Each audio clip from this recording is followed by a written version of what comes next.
దేవుడి మహిమ కలుగునుగాక. దేవుడి దినాన గుంగులం ప్రజల్లో దేవుడు ఈనాడు మరి మందసాన్ని తీసుకొని దేవుడు మరి పరిశుద్ధ స్థలముగా మరి ఇక్కడ దేవుని ప్రజలు చేయడానికి దేవుడు ఇక్కడికి వచ్చి ఉన్నారు. కాబట్టి మరి స్తోత్రము చేయటం మనోహరము, స్తుతి చేయటం మనకి క్షమము అంటున్నారు దేవుడు. కాబట్టి ఆ విధంగా ప్రార్థన చేస్తూ ప్రార్థనాపూర్వకంగా దేవుని ఆరాధిద్దాము. దేవుని శక్తితో ప్రతి ఒక్కరూ పునరుత్థాన శక్తితో నింపబడదాం.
దేవునికి మహిమ కలుగును గాక.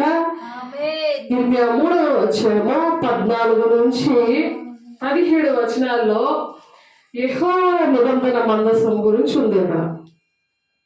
అయితే ఇది పరిశుద్ధ స్థలములో ఉంటది నిబంధన మందసము. మరి నిర్గమాకాండం 25:10-22 కూడా ఉంది. అయితే మోషే పరలోకం ప్రభు తీసుకువెళ్ళి మందసం ఎలా చేయాలని మరి చెప్తే నిబంధన మందసాన్ని అలా మరి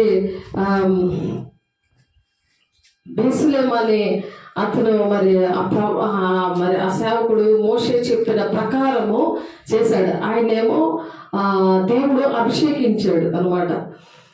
ఆయన అభిషేకించినప్పుడు బెస్లెహేమును అభిషేకించినప్పుడు మోషే చెప్పిన ప్రకారం చేశాడు అనమాట. మరి దేవుణ్ణి ఎవరు దేవుని యొక్క పరిచారకులుగా ఉంటారు అని అంటే వాళ్ళు నిత్య జీవానికి నడిపించడానికి దేవుడు ముందే ఎంచుకుంటాడని రోమా 8వ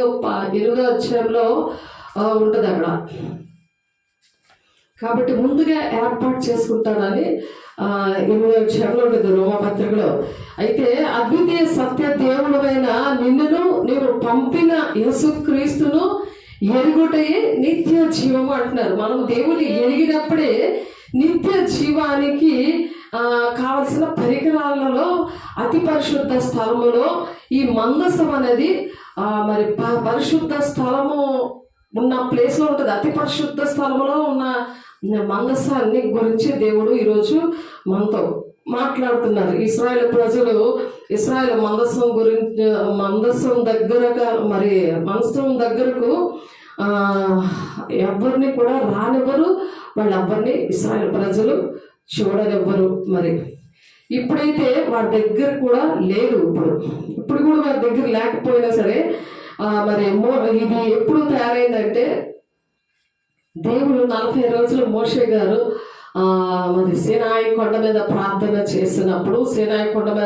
చేస్తున్నప్పుడు పరలోకానికి దేవుడు తీసుకొని వెళ్ళి మందసం ఎలా తయారు చేయాలో దాని కొలతలు అన్నీ కూడా చెప్తే పరలోకంలో మందసాన్ని మరి బెసలీలు ఆయన్ని అభిషేకించి దాని కొలతలన్నీ మరి బెసలీలకి చెప్తే దేవుడు ఈ బెసలీలని అభిషేకించి తనతో చేయించాడు. ఆ బెసలీలతో ఈ మందసాన్ని చేయించాడు. ఆ చేయించడన్నీ కూడా ఇప్పుడు నిర్గమాకాండంలో ఉన్న మాటలు ఒకసారి చూద్దాం. నిర్గమాకాండము చూడండి. నిర్గమకాండం 25వ అధ్యాయము 10వ వచనం నుండి ఉంది. దాన్ని ఎలా తయారు చేశారంటే వారు తుమ్మకర్ర తెలుసా మీకు? తుమ్మకర్రతో చేశారు. తుమ్మకర్రతో ఒక మందసమును చేయవలను. దాని పొడుగు 2 మూరలున్నర, దాని వెడల్పు 3 మూరెడున్నర, దాని ఎత్తు 3 మూరెడున్నర. దాని మీద మేలిమి బంగారు రేకు పొదిగింపవలను. లోపలను వెలుపలను దానికి పొదిగింపవలను. దాని మీద బంగారు చవను చుట్టు కట్టవలను. దానికి 4 బంగారు ఉంగరములను పోత పోసి ఒక ప్రక్కన 2 ఉంగరములు, ఎదుటి ప్రక్కన 2 ఉంగరములు ఉండునట్లు దాని 4 కాళ్లకు వాటిని వేయవలెను. తుమ్మకర్రతో మోతకర్రలను చేసి వాటిని బంగారు రేకులకు పొదిగించి వాటితో ఆ మందసమును మోయుటకు ఆ ప్రక్కల మీద ఉంగరములలో ఆ మోతకర్రలను దూర్చవలెను. అది ఇక్కడ దూర్చారు. ఇక్కడ చూడండి, మందసం ఉంగరాలు వేసి ఆ కర్రలు, ఆ పోత కర్రలు వేసి ఆ బంగారు తుమ్మకర్రతో చేసి ఆ బంగారం పోతపు రేకుతో చేశారు. అక్కడ ఆ మోతకర్రలు దూర్చవలను. ఆ మోతకర్రలు ఆ మందసపు ఉంగరములలో ఉండవలను. వాటిని దాని యొద్ద నుండి తీయకూడదు. ఆ మందసములో నేను నీకు ఇచ్చే శాసనములను ఉంచవలను. మోషే గారికి మరి దేవుని ఆజ్ఞలు ఇచ్చారు కదా, 10 ఆజ్ఞలు, అవి ఉంచారు అందులో. తర్వాత మందసములో నేను నీకు ఇచ్చే శాసనములు ఉంచవలను. మరియు నీవు మేలిమి బంగారంతో కరుణాపీఠమును చేయవలను. దాని పొడుగు 2 మూరలున్నర, దాని వెడల్పు 3 మూరెడున్నర, మరియు 2 బంగారు కెరూబులను చేయవలను. ఎందుకంటే కెరూబులు దేవదూతలు 2 కూడా చేయాలి అని బెసలేలకు చెప్పారు. మరి మోషే గారు వెళ్ళి అక్కడ దేవుని ఆలయం పరలోక రాజ్యంలో ఒక ఆలయం ఉంది. ఆ ఆలయం తెరవగానే తలుపులు తెరగానే అక్కడ మందసం ఉంది. ఆ మందసం కొలతలు దేవుడు మోషేను తీసుకెళ్ళి సీనాయి కొండ మీద 40 సంవత్సరాలు 40 రోజులు ఉపవాసం ఉన్నప్పుడు మరి ఆయనకి చూపించారు. ఆ విధంగా తయారు చేశారు. మరియు 2 బంగారు కెరూబులను చేయవలను. కరుణాపీఠం యొక్క 2 కొనలను నకిషీ పనిగా చేయవలను. ఆ కొనను ఒక కెరూబును ఆ కొనను ఒక కెరూబును చేయవలను. కరుణాపీఠంలో దాని 2 కొనల మీద కెరూబులను దానితో ఏకాండముతో చేయవలను. ఆ కెరూబులు పైకి విప్పిన రెక్కలు గలవై కరుణాపీఠమును తమ రెక్కలతో కప్పుచుండగా, కరుణాపీఠాన్ని ఏం చేస్తున్నాయి? ఆ రెక్కలతో కప్పుచుండగా వాటి ముఖములు ఒడుంటికి ఎదురుగా ఉండేవాళ్ళు. ఒక్కింటికి 2 ఎదురుగుండా ఎలాగున్నాయో అలాగుండాలి. ఆ కెరూబుల ముఖములు కరుణాపీఠము తట్టు ఉండవలను. నీవు ఆ కరుణాపీఠమును ఎత్తి ఆ మందసము మీద ఉంచవలను. నేను నీకు ఇచ్చే శాసనములను ఆ మందసములో ఉంచవలను. అక్కడ నేను నిన్ను కలుసుకొని కరుణాపీఠం మీద నుండి శాసనములు గల మందసం మీద నుండి 2 కెరూబుల మధ్య నుండి నేను ఇశ్రాయేలు నిమిత్తము మీకు ఆజ్ఞాపించే సమస్తమును నీకు తెలియచెప్పెదను. దేవుడు మాట్లాడే స్థలము అతి పరిశుద్ధ స్థలములో మోషే మాట్లాడడానికి ఈ మందసం కావాలి.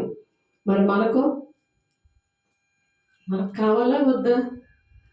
దేవుడు మాట్లాడే స్థలము, దేవుని సన్నిధి ఉండే స్థలము మందసం అంటే దేవుడు మనతో ఉన్నాడు అని అర్థం. ఆర్క్ ఆఫ్ కవెనెంట్ అంటారు దాన్ని. అయితే దేవుడు మనతో ఎలా ఉండాలని అనుకుంటున్నాడంటే వెలుగుగా కనిపిస్తాడు. వెలుగే ఉన్నాడు ఆయన. చాలా మంది వెలుగుగా కనిపిస్తారు. దేవుడు మనతో మన ప్రవక్తల ద్వారా, తన దూతల ద్వారా, కళల ద్వారా, దర్శనాల ద్వారా, సేవకుల ద్వారా అనే కాకుండా మందసము ఉన్న స్థలంలో కూడా దేవుడు మాట్లాడతారు. దేవుడు గ్లోరీ గాస్పెల్ చర్చ్ ఆర్గనైజేషన్ అందుకనే పేరు పెట్టారు. గ్లోరీ అంటే దేవుని మహిమపరిచారు. దేవుని సన్నిధి ఉండే స్థలములో, అతి పరిశుద్ధ స్థలములో ఉండేది మందసం అన్నమాట. ఆయన మహిమ మనతో ఉంటుంది కాబట్టి నిర్గమకాండం 25వ అధ్యాయం 8వ వచనంలో ఉంది ఆ మాట. నిర్గమకాండం 25వ అధ్యాయము 8వ వచనంలో ఉంది చూడండి మాట. నేను వారితో నివసించినట్లు వారు నాకు పరిశుద్ధ స్థలమును నిర్మించవలెను. పరిశుద్ధ స్థలములో ఉండేది ఈ మందసం అన్నమాట. అతి పరిశుద్ధ స్థలములో ఇది ఉంటుంది. మందసము దేవుని ప్రజల యొక్క గుత్తై ఉండేది. విశ్రాంతి సమయంలో మందసం పాళెముల మధ్యలో ఉండదు కాబట్టి కదులుచున్నప్పుడు లేక యుద్ధము జరిగే సమయంలో మందసం ముందు ఉండేది అనమాట. యుద్ధాలు జరుగుతున్నప్పుడు పరిశుద్ధ స్థలంలో పనిముట్లలో మరి నిబంధన మందసము ఒకటి అన్నమాట. ఆయన మహిమ మనతో ఆ విధంగా ఉంటుంది. ఎవరైతే మందసము ఉంటుందో వారి దగ్గర వారికి జయమిస్తారు. ఆనాడు ఇశ్రాయేలుని ఫిలిస్తీన్లు యుద్ధం చేస్తున్నప్పుడు ఫిలిస్తీన్లు జయం పొందుకున్నారు 2 సార్లు వాళ్ళు. అయితే నాకు పరిశుద్ధ స్థలం నిర్మించవాలని దేవుడు చెప్పినప్పుడు మరి ప్రత్యక్ష గుడారము దేవుని సన్నిధి ప్రజలతో దేవుడు ఉంటాడని మరి దేవుడు ఆ ప్రజలతో ఉండడానికి దేవుడు ఇష్టపడి ఆ నిబంధన మందసం దగ్గర వచ్చి మరి ప్రజలతో మాట్లాడడానికి, ప్రజలు దేవుని మొరపెట్టుకోవడానికి, మరి ఆరాధించడానికి, పరిశుద్ధంగా జీవించడానికి, దేవుని యొక్క ప్రత్యక్షత ఉండేలాగా ప్రార్థనలు విన్నపాలు చేసే ఆవరణము ఒకటి ఉంటుంది. ఆవరణం తర్వాత ప్రత్యక్షత గుడారం అనేది దేవుడు ఆ దినాల్లో ఏర్పాటు చేశారు. తర్వాత ఆలయాలు వచ్చాయి కాబట్టి ఆవరణం ముందుగా పరిశుద్ధ స్థలంతో మరి ఆ పరిశుద్ధ స్థలం ఆవరణము, పరిశుద్ధ స్థలము, తర్వాత అతి పరిశుద్ధ స్థలము. అతి పరిశుద్ధ స్థలము దగ్గర ఈ మందసం ఉంటుంది అనమాట. పరిశుద్ధ స్థలములో మరి తెరలు ఉంటాయి. ఇందులోనికి మరి ఆ పరిశుద్ధ స్థలంలో యాజకులు మరి వాక్యము చెప్పడానికి, దేవునితో మాట్లాడడానికి అక్కడ అర్హత కలిగిన వారు మరి ఇంకా అందరూ కూడా మరి అందులో ప్రవేశించడానికి మరి ఉండదన్నమాట. కాబట్టి పరిశుద్ధ స్థలంలో దేవుడు మాట్లాడతారు. దీనికి ముందుగా అతి పరిశుద్ధ స్థలంలో, దీనిలో కూడా ఈ అతి పరిశుద్ధ స్థలంలో యాజకులు కూడా ఎవ్వరు కూడా వెళ్ళడానికి లేదు. అక్కడ దేవుడు సన్నిధి ఉంటుంది. ఆ సన్నిధిలోని దేవుడు మాటలు వినడానికి, దేవునితో మరి అక్కడ మహిమ అక్కడ వస్తున్నప్పుడు అక్కడ దేవుని యొక్క ప్రత్యక్షత చూసారా, దేవుని యొక్క ప్రత్యక్షత యేసయ్య అలాగా ఆ ప్రత్యక్షత, ఆ వెలుగు, ఆ ప్రత్యక్షత అది ఏలి కాలంలో అయితే ట్రాన్స్ఫార్మర్ ఎలాగైతే పవర్ఫుల్గా ఉంటుందో అలాగా మరి దాన్ని పట్టుకున్న వాళ్ళు, దాని దగ్గర ఉన్న వాళ్ళు అగ్ని మహిమకి, ఆ మహిమకి, ఆ శక్తికి అక్కడ అగ్నితో నుండి మరి మసైపోయి చనిపోయారు అనమాట. చాలా మంది చనిపోయారు అక్కడ. మరి ఇశ్రాయేలు ఫిలిష్తీయులకు యుద్ధాలు జరుగుతున్నప్పుడు ఎవరి దగ్గర మందసం ఉంటే వాళ్ళకే మరి జయం అనేది దేవుడు అనుగ్రహించేవారు. మరి 40,000 మంది ఓడిపోతారు ఇశ్రాయేల్ ప్రజలు, మరి ఫిలిష్తీయులు గెలుస్తారు. అలాగే 30,000 మంది ఓడిపోతే వీళ్ళకి ఏంటంటే ఆ ఫిలిష్తీయుల దగ్గర మందసము ద్వారా వాళ్ళకి ధైర్యము, జయము వచ్చినందుకు ఫిలిష్తీయులు ఏం చేస్తారు, ఈ మందసం తీసుకొని వెళ్ళిపోతారు. మరి దేవుని ప్రత్యక్షత మందసం తీసుకొని వెళ్ళిపోయినప్పుడు ఫిలిష్తీయులతో వెళ్ళిపోతుంది. మరి అందుకని ఎవరి దగ్గర అయితే మందసం ఉంటుందో వాళ్ళకి జయం అనేది ఇస్తాడు. దేవునికి మహిమ కలుగునుగాక. ఫిలిష్తీయుల దగ్గర మందసం ఉంది, కానీ చాలా భయంతో ఒక 7 నెలలు వాళ్ళు ఉంచుకొని మరి ఆ పాడావుల మీద మందసాన్ని తీసుకొని వచ్చేస్తారు. ఆ విషయం మొదటి సమయంలో 6వ అధ్యాయం 8వ వచనంలో ఉంది అన్నమాట. మొదటి సమయం 4వ అధ్యాయం 17 నుండి 21 వచనాల్లో ప్రభావం ఇశ్రాయేలు నుండి పోయేదని చెప్పి బిడ్డకు యాకోబేదని పేరు పెడుతుంది. మరి యాకోబేదని పేరు పెడతారు. భార్య భర్తలు చనిపోతారు. మరి యాకోబేదు అని మరి ఎప్పుడైతే ఇశ్రాయేలు మధ్య నుండి మందసము ఫిలిష్తీయుల దగ్గరికి వెళ్ళిపోతుందో అంటే గ్లోరీ వెళ్ళిపోయింది, దేవుని మహిమ వెళ్ళిపోయిందని యాకోబేదని తనకి పేరు పెడతారనమాట ఆ బిడ్డకి. దేవుని మందసం అనేది మన దగ్గర ఉండడము ఎంతో మంచిది. దేవుని సన్నిధి ఉండడం మనకి ఎంతో మంచిది. మనం మీరు చదవండి. మొదటి సమయాలు 5వ అధ్యాయం 1 నుండి 8 వచనాల వరకును మరి దాన్ని మోసుకొని అలాగా తీసుకొని వచ్చారు. 12వ వచనంలోనే రహస్య స్థలము, ఎవరైతే దేవుని మాట వినలేదో అపవిత్రంగా ఉన్న వాళ్ళకి రహస్య స్థలాల్లో గడ్డలు అంటే చెగ్గడ్డలు ఉంటాయి కదా, అలాంటివి చెగ్గడ్లన్నీ పుట్టడం వల్ల మన ఆకాశం వరకు వాళ్ళు వినపడేలాగా కేకలు వేశారు. దేవుడు మొత్తేస్తా ఉంటే వాళ్ళ పాపాన్ని బట్టి పరిశుద్ధ స్థలంలోనే ఉండాలి. ఇది ఎక్కడ పడితే అక్కడ ఉండకూడదు. అందుకనే మరి మందసాన్ని ఎవరు ఇష్టపడరు. పరిశుద్ధంగా ఉన్న వాళ్ళకి చాలా ఇష్టం అన్నమాట అది. అయితే మొదటి సమయాలు 6వ అధ్యాయం 1 నుండి 8 వచనాలు మరి 19 చూడండి, ఒకసారి చదువుదామా. మొదటి సమయాలు గ్రంథము ఒకసారి చూడండి. అందులో ఈ మాటలు ఒకసారి క్లియర్గా చదువుతాను మీకోసం. ఒకసారి చూడండి. మొదటి సమయాలు రాసిన పత్రికలోని మొదటి సమయాలు గ్రంథము తీయండి. ఒకసారి మీకోసం చదువుతున్నాను, రాసుకోండి. దేవుని యొక్క సన్నిధి మనతో ఉంటే ఎలాగుంటుంది, పరిశుద్ధంగా ఉన్న ప్రజలు మధ్యలో ఉండాలి. ఇది ఎక్కడ పడితే అక్కడ ఉంచదు కాదు. మొదటి సమయాలు గ్రంథము 5వ అధ్యాయము 1 నుండి 8 వచనాలు చదువుతున్నాను. ఫిలిష్తీయులు దేవుని మందసమును పట్టుకొని ఎబెనేజరు నుండి ఎస్దోదునకు తీసుకొని వచ్చి దాగోను గుడిలో దాగోను ఎదుట దాన్ని ఉంచేవి. అయితే మరునాడు అశ్వదు వారు ప్రాతకాలమందు లేవగా, ఇదిగో దాగోను యెహోవా మందసం ఎదుట నేలను బోర్లా పడి ఉండెను. కనుక వారు దాగోనును లేవనెత్తి వారి స్థానమందు మరలా ఉంచిరి. ఆ మరునాడు వారు ఉదయముననే లేవగా, దాగోను యెహోవా మందసం ఎదుట నేలను బోర్లా పడి ఉండెను. దాగోను యొక్క తలయు 2 అరచేతులను తెగవేయబడి గడప దగ్గర పడి ఉండను, వాని మొండెము మాత్రము వానికి మిగిలి ఉండను. కాబట్టి దాగోను యాజకులేమి, దాగోను గుడికి వచ్చు వారేమి నేటి వరకు ఎవరును ఆస్దోరులో దాగోను యొక్క గుడి గడపను త్రొక్కడలేదు. యెహోవా హస్తము ఆషోదు వారి మీద భారముగా ఉండేను. ఆషోదు వారికి దాని సరిహద్దులోనున్న వారిని ఆయన గడ్డల రోగముతో మొత్తి వారిని హతము చేయగా, అపవిత్రమైన ప్లేస్లో ఉండకూడదు. ఉండనప్పుడు అటువంటి పనిష్మెంట్ వచ్చింది. ఎవరు పడితే అది తీసుకెళ్ళిపోయింది కాదు ఇది. యెహోవా మందసం తెరిచి చూశారు కొంత. ఎందుకంటే 14వ వచనం చూడండి. ఎందుకు అలా జరిగిందంటే,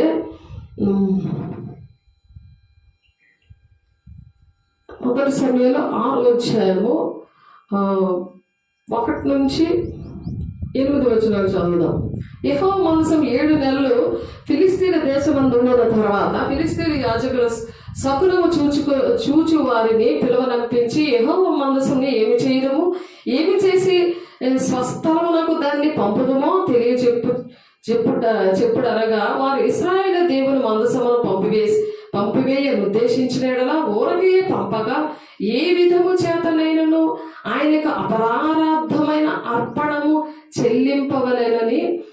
చెల్లింపవలను. అప్పుడు మీరు స్వస్థత నుండి ఆయన హస్తము మీ మీద నుండి ఎందుకు తీయబడక ఉండెనో మీరు తెలుసుకుందురని, ఫిలిస్తీయులను మనము ఆయనకు చెల్లింపవలసిన అపరారాధమైన అర్పణమే ఏదిని వారిని అడగగా, వారు మీ అందరి మీదను మీ సర్దారులందరి మీదను ఉన్న తెగులు ఒక్కటే గనుక ఫిలిస్తీయులు సర్దారులు లెక్క చొప్పున 5 బంగారపు గడ్డల రూపములను 5 బంగారపు పందికొక్కులను చెల్లింపవలెను.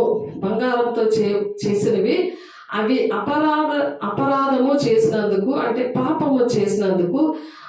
మరి దానికి కావలసిన అంటే అర్పణ, దానికి పనిష్మెంట్కి తగిన అర్పణ, కానుక అది ఇవ్వడానికి 5 బంగారు పందికొక్కులు, మరి 5 బంగారు గడ్డల రూపమును ఇవ్వమంటున్నారు, చెల్లించాలి అంటున్నారు. కాబట్టి మీకు కలిగిన గడ్డలు గాను, భూమిని పాడు చే పందికొక్కులు గాను, నిరూపించబడిన గడ్డలను చుంచులను చేసి పంపించి ఇశ్రాయేలు దేవునికి మహిమను చెల్లింపవలెను.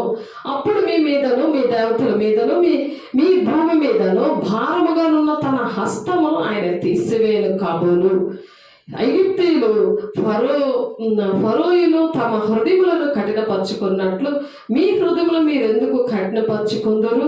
ఆయన వారిలో అద్భుతకారములు చేయగా వారి ఈ జనులు పోనిచ్చిరి. ఇశ్రాయేలు వెళ్ళిపోయారు కదా, కాబట్టి మీరు కొత్త బండి ఒకటి చేయించి కాడి మోయని పాడి ఆవుల్ని 2 తోలు తెచ్చి బండికి కట్టి వాటి దూడలను వాటి దగ్గర నుండి ఇంటికి తోలి యెహోవా మందసమును ఆ బండి మీద ఎత్తి అపరాధముగా ఆయనకు మీరు అర్పింపవలసిన బంగారు వస్తువులను దాని ప్రక్కనే చిన్న పెట్టెలో ఉంచి అది మార్గంలో పోవునట్లుగా విడిచిపెట్టుడి అని చెప్పారు. అలా విడిచిపెట్టేయండి, ఎందుకంటే మీకు ఆశీర్వాదకరంగా లేదు, శాపంగా ఉంది. చూసారా, పరిశుద్ధంగా ఉన్న వాళ్ళకి దీవెన, దేవుని మాట విన్న వాళ్ళకి దీవెన.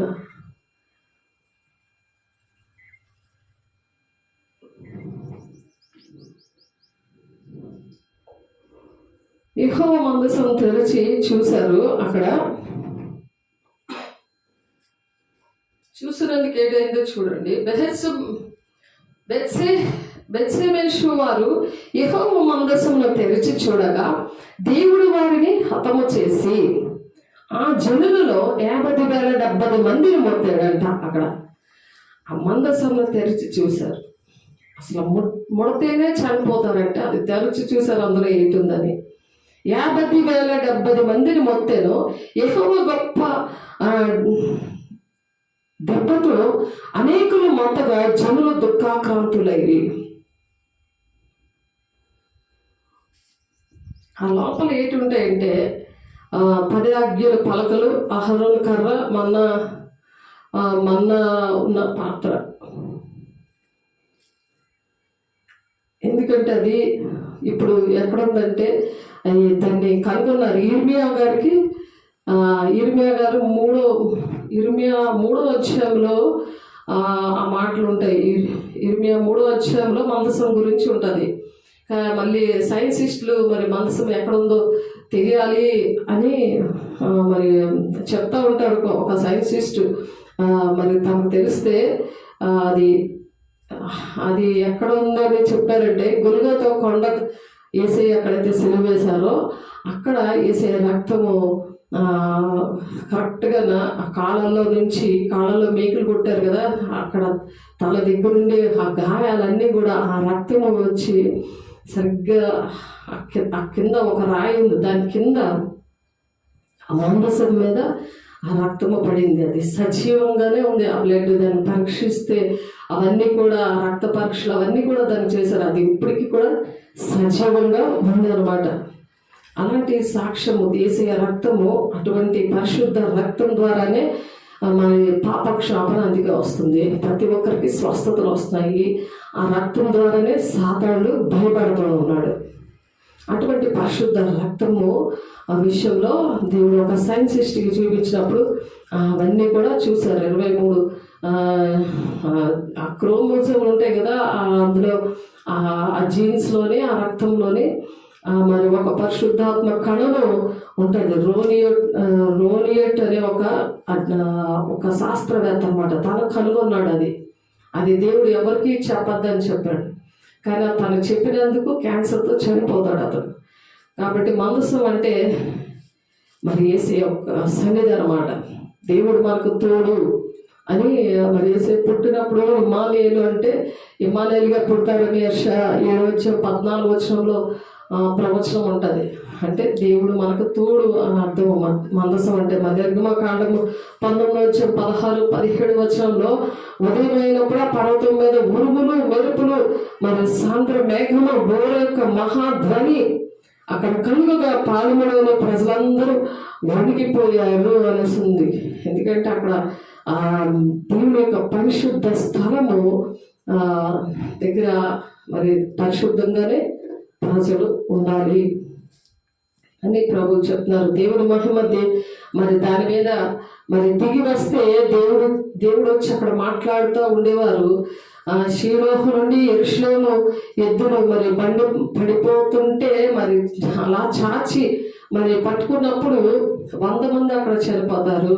మరి సొలొమోను మందిరం కట్టిన తర్వాత ఆవరణము పరిశుద్ధ స్థలము, అతి పరిశుద్ధ స్థలంలోని నిబంధన మందసం తెచ్చి మరి పెట్టిన తర్వాత కొన్ని సంవత్సరాలకి నెబుకద్నెజరు మరి ఏం చేస్తారు, ఆలయాన్ని పడగొట్టాక మరి బంగారు ఉపకరణాలు పట్టుకొని పోయారు. అక్కడ మందసము ఏమైందో అప్పటి నుంచి తెలియలేదన్నమాట.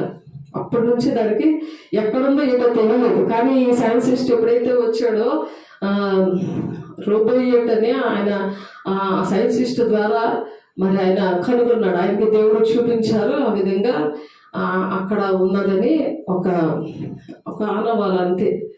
మందసం తెచ్చి మరి నిబంధన మందసం తెచ్చిపెట్టిన తర్వాత కొన్ని సంవత్సరాలకి నెబుకద్నెజరు ఆలయాన్ని పడగొట్టిన తర్వాత బంగారు ఉపకరణాలను పట్టుకొని అన్ని కూడా వెళ్ళిపోయాక ఇర్మియా తన యాజకులు కలిసి మరి దాచిపెట్టారు. మరి అక్కడ ఆ యుద్ధం అది జరగడము, నెబుకద్నెజరు మరి యెరూషలేము పట్టణాన్ని ఆలయాన్ని కాల్చివేయడము. అప్పుడు ఇర్మియా భక్తుడు ఏం చేశాడంటే ఈ మందసాన్ని యాజకులు ఇర్మియా భక్తులు కలిసి దీన్ని దాచిపెట్టారు.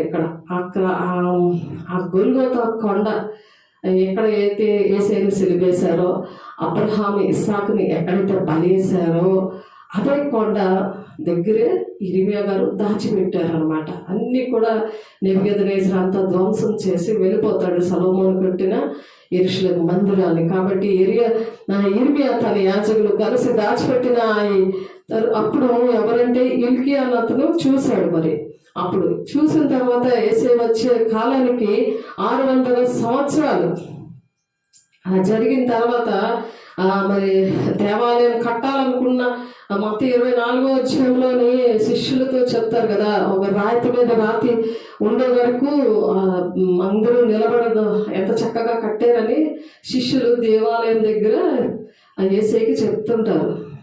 అప్పుడు వేసాడంటే రాతి మీద రాతి ఉండకుండా వెళ్ళిపోతుంది, అయిపోతుంది, ఈ మందిరం కూల్చబడుతుంది అని అంటాడు. అది ఏ మందిరం అంటే శరీరం అనే దేవాలయం మందిరం. అంటే యేసయ్య చనిపోతే 3 రోజుల్లో లెగిస్తాను అనే దానికి ఆత్మీయ అర్థము, అక్షరార్థం కాకుండా అక్షరం చంపుడు కానీ ఆత్మ జీవింప చేస్తుందనే ఆ మాటలు అక్కడ నెరవేర్చబడతాయి అన్నమాట. ఆ విధంగా అక్కడ అతను తిరిగి దేవుడు అక్కడ ఆలయం అనే దేవుడు, మన దేహం అనే దేవుని ఆలయాన్ని పాపం నుండి శాపం నుండి దేవుడు మందసం అనేది దాచిపెట్టిన మరి దేవుని పిల్లలుగా దేవుని ఆలయంలాగా తయారు చేస్తాడు మనల్ని.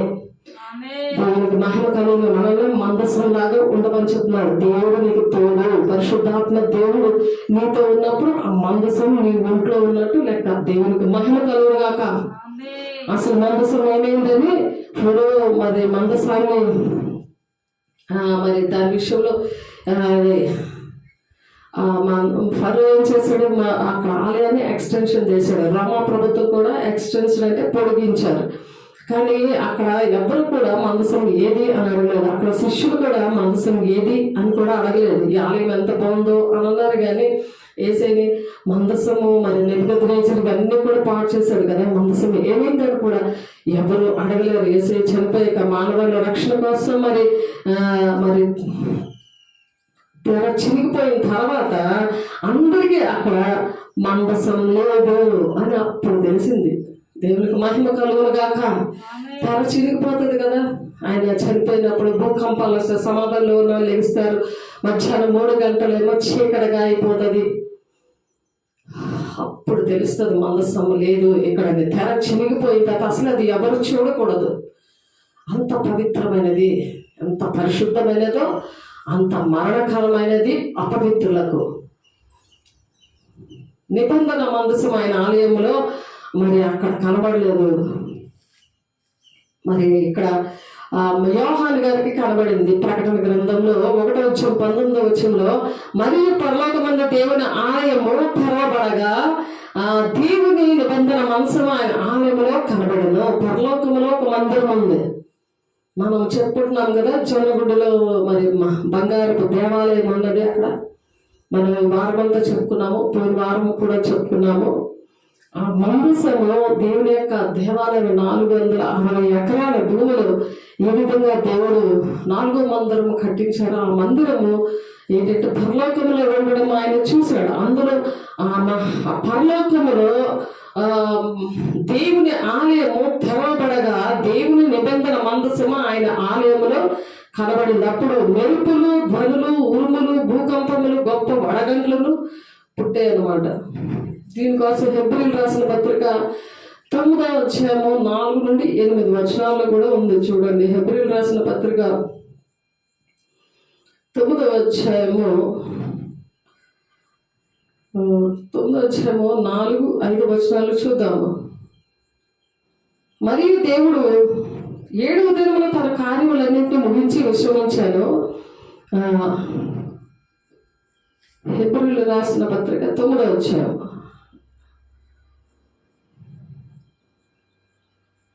4, 5 వచనాలు చూడండి. అందులో సువర్ణ ధూపార్తియు అంతటను బంగారు రేకులతో తాపబడిన నిబంధన మందసమును ఉండెను. అందులో సువర్ణ దీపార్తి ఉన్నది. అంతటా బంగారు సువర్ణ దీపార్తి, అదిగోండి సువర్ణ దీపార్తిను, మళ్ళీ అందులో సువర్ణ దీపార్తి అంతటను బంగారు రేకులతో తాపబడిన నిబంధన మందసమును ఉండెను. ఆ మందసములో మన్నా గల బంగారు పాత్రయు, చిగురించిన అహరోను చేతికారియు, నిబంధన పలకలను ఉండెను. ఆ లోపల ఉన్నాయి.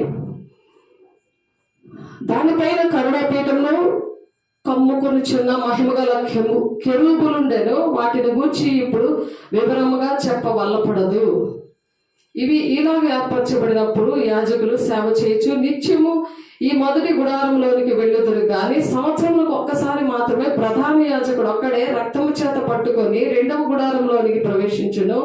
ఆ రక్తము తన కొరకును ప్రజల ఆజ్ఞానుకృతములు ఉత్తముల కొరకును అతడు అర్పించును. దాన్ని బట్టి ఆ మొదటి గుడారం ఇంకా నిలిచుండగా అతి పరిశుద్ధ స్థలంలో ప్రవేశించే మార్గము బయలుపరచబడలేదని పరిశుద్ధాత్మ తెలియజేయుచున్నాడు. ఆ గుడారము ప్రస్తుత కాలమునకు ఉపమానముగా ఉన్నది. ఆ ఉపమానార్థమును బట్టి మనసాక్షి విషయంలో ఆరాధకునికి సంపూర్ణ సిద్ధి కలుగజేయలేని అర్పణలు బలులను అర్పించబడుచున్నవి. ఇవి దిద్దుబాటు జరుగు కాలం వచ్చే వరకు విధించబడి అన్నపానములతోనూ నానా విధములైన ప్రక్షాళనతోనూ సంబంధించిన శరీరాచారములు మాత్రమే ఉన్నవి. అయితే క్రీస్తు రాబోచున్న మేలుల విషయమే ప్రధాన యాచకుడుగా వచ్చి తానే నిత్యమైన విమోచన సంపాదించి హస్తకృతము కానిది అనగా ఈ సృష్టి సంబంధము కానిది మరి ఘనమైనది పరిపూర్ణమైనది నేను గుడారము ద్వారా మేకలకు కోడలకు రక్తముతో కాక తన స్వరక్తముతో ఒక్కసారి పరిశుద్ధ స్థలములో ప్రవేశించాను. ఇప్పుడు మనం పరిశుద్ధ స్థలంలో ఒక్కసారి మనం ప్రవేశిస్తున్నాం. అందుకే దేవుని రక్తం ద్వారా దేవుడు మనకి విడుదల ఇచ్చారు. అందుకని మన పరిశుద్ధ స్థలంలో మనం నిలబడగలుగుతున్నాము, ప్రవేశించగలుగుతున్నాము.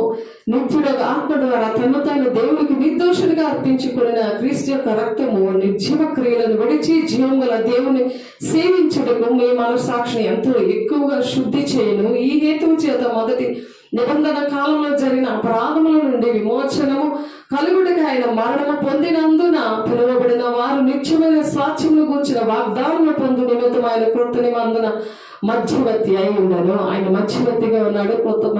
కొత్త నిబంధన మధ్యవర్తిగా ఉండి దేవుని యొక్క రాజ్యానికి, దేవుని యొక్క ఆ రాజ్యం అనే వాగ్దానానికి మనము ఆ వాగ్దానం పొందుకోవడానికి మరి దేవుడు మరి మధ్యవర్తిగా ఉన్నారు. కాబట్టి మరణ శాసనం ఎక్కడ ఉండనో అక్కడ మరణ శాసనం రాసినది, రాసిన వారి మరణము అవశ్యము. అందుకే దేవుడు బలైపోయిన మరణము అవశ్యము. ఆయన ద్వారా మనకు పాపక్షేమం వచ్చింది. కాబట్టి ఆ శాసనాలు రాసిన వాడు మరణము పొందితేనే అది చెల్లును. అది వ్రాసిన వాడు జీవించుండగా అది ఎప్పుడైనా చెల్లునా. ఇందుచేత మొదటి నిబంధన కూడా రక్తము లేకుండా ప్రతిష్ఠింపబడలేదు. ధర్మశాస్త్ర కారణము మోషే ప్రతి యాజ్ఞను ప్రజల్లో చెప్పిన తర్వాత ఆయన నీళ్లతోనూ రక్తముతో గల గర్రుబొచ్చుతోనూ హిస్సోపుతోనూ కోడెల యొక్క మేకల యొక్క రక్తమును తీసుకొని దేవుడు మీ కొరకు విధించిన నిబంధన రక్తం ఇదే అని చెప్పుచు గ్రంథం మీదను ప్రజలందరి మీదను ప్రోక్షించాడు అనమాట. అదేవిధంగా గుడారముల మీదను సేవా పాత్రలన్నిటి మీదను రక్తాన్ని ప్రోక్షించాడు ఆ దినాల్లో. మరియు ధర్మశాస్త్ర ప్రకారము సమస్త వస్తువులు రక్తము చేత శుద్ధి చేయబడినని, రక్తము చిందింపకుండా పాపక్షమణ కలుగుదని సామాన్యముగా చెప్పవచ్చును.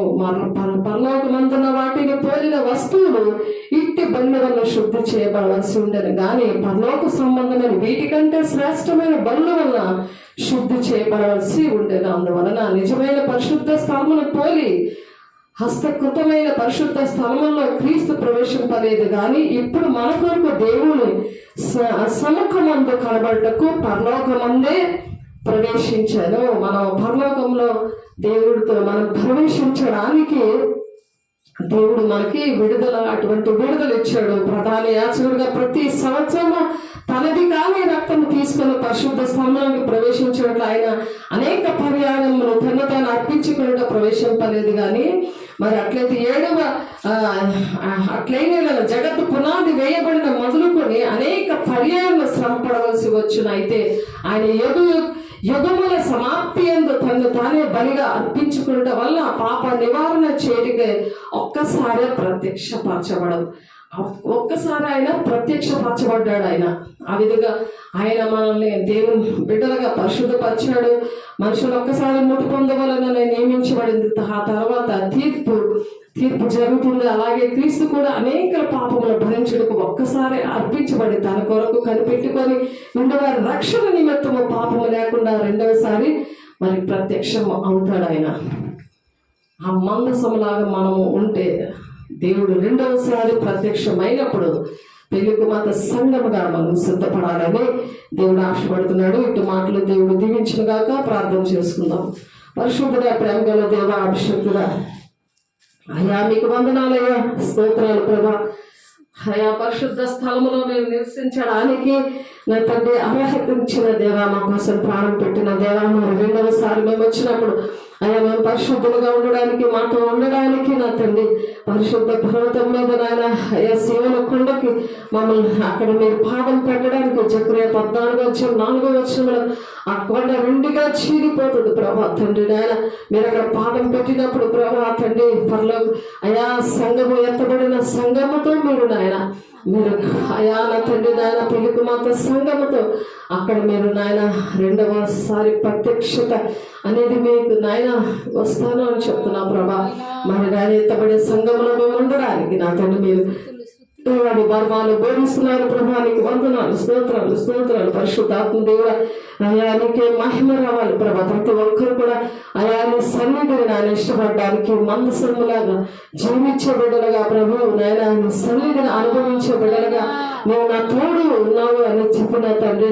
అయా తండ్రి నాయన అయా నీ కన్నుగుడ్డులు ముడితే నా తండ్రి అయా దేవుని బిడ్డలు ముట్టినప్పుడు నాయన అయా నీ కనుగుడ్డులు ముట్టినట్టు అని చెప్తున్నా ప్రభా. అలాగా మందసములాగా అయా మేము ఉండడానికి మీరు మమ్మల్ని కొరత లేని ఆత్మతో నింపండి. ఇంకా మీ పరిచయం చేయడానికి నాయన మీరు సహాయం చేస్తున్నందుకు, నడిపిస్తున్నందుకు, మీరు మహిమ పొందుకుంటున్నందుకు మీరు ఇచ్చిన గొప్ప కృపను బట్టి నా తండ్రి నాయన సన్నిధి మా తోడుగా ఉంచడానికి మన సన్నిధి గుంతలాంటి ప్రజల్లో తీసుకొచ్చాను నా తండ్రి. నీకు వందనాలు. మహిమ గల దేవ ఈ గ్రామాన్ని దర్శించండి, మీ ప్రణాళిక నెరవేర్చుకోండి, మా పట్ల మీ చిత్తాన్ని నెరవేర్చుకోండి, మీరు మహిమ పొందుకోండి దేవా. మీకే మహిమ ఘనత ప్రభావాన్ని ఆరోపించుకుంటూ ఎస్ఐ పరిశుద్ధ నామములను మా మధ్య నుండి మాతో మాట్లాడడానికి గ్రామ ప్రజలను దీవించి ఆశీర్వదించి బంధకాల నుండి యేసు నామములో విడుదలను ప్రకటిస్తామని మీ మహిమగల నామములో అయా బంధకాల్లో ఉన్న వాళ్ళందరినీ మీరు విడుదలిస్తున్నారు. నీకే మహిమ కలగాలి గాక, నీకే ఘనత కలగాలి గాక. అయా ఇక్కడికి అడుగు పెట్టిన స్థలం అంతా మీరు దీవిస్తున్నారు. స్తోత్రాలు. నీకే మహిమ రావాలి ప్రభా తండ్రి నాయన. అయ్యా మీరు జయించి ప్రజలకు నడిపిస్తున్నందుకు, ప్రతి బంధకాలను నడిపిస్తున్నందుకు, ప్రతి కుటుంబాన్ని ఇక్కడ రక్షిస్తున్నందుకు మీకే వందనాలు స్తోత్రాలు చెల్లిస్తూ పరిశుద్ధ నామములో బ్రతుకున్నాడు వేడుకుంటున్నాం తండ్రి.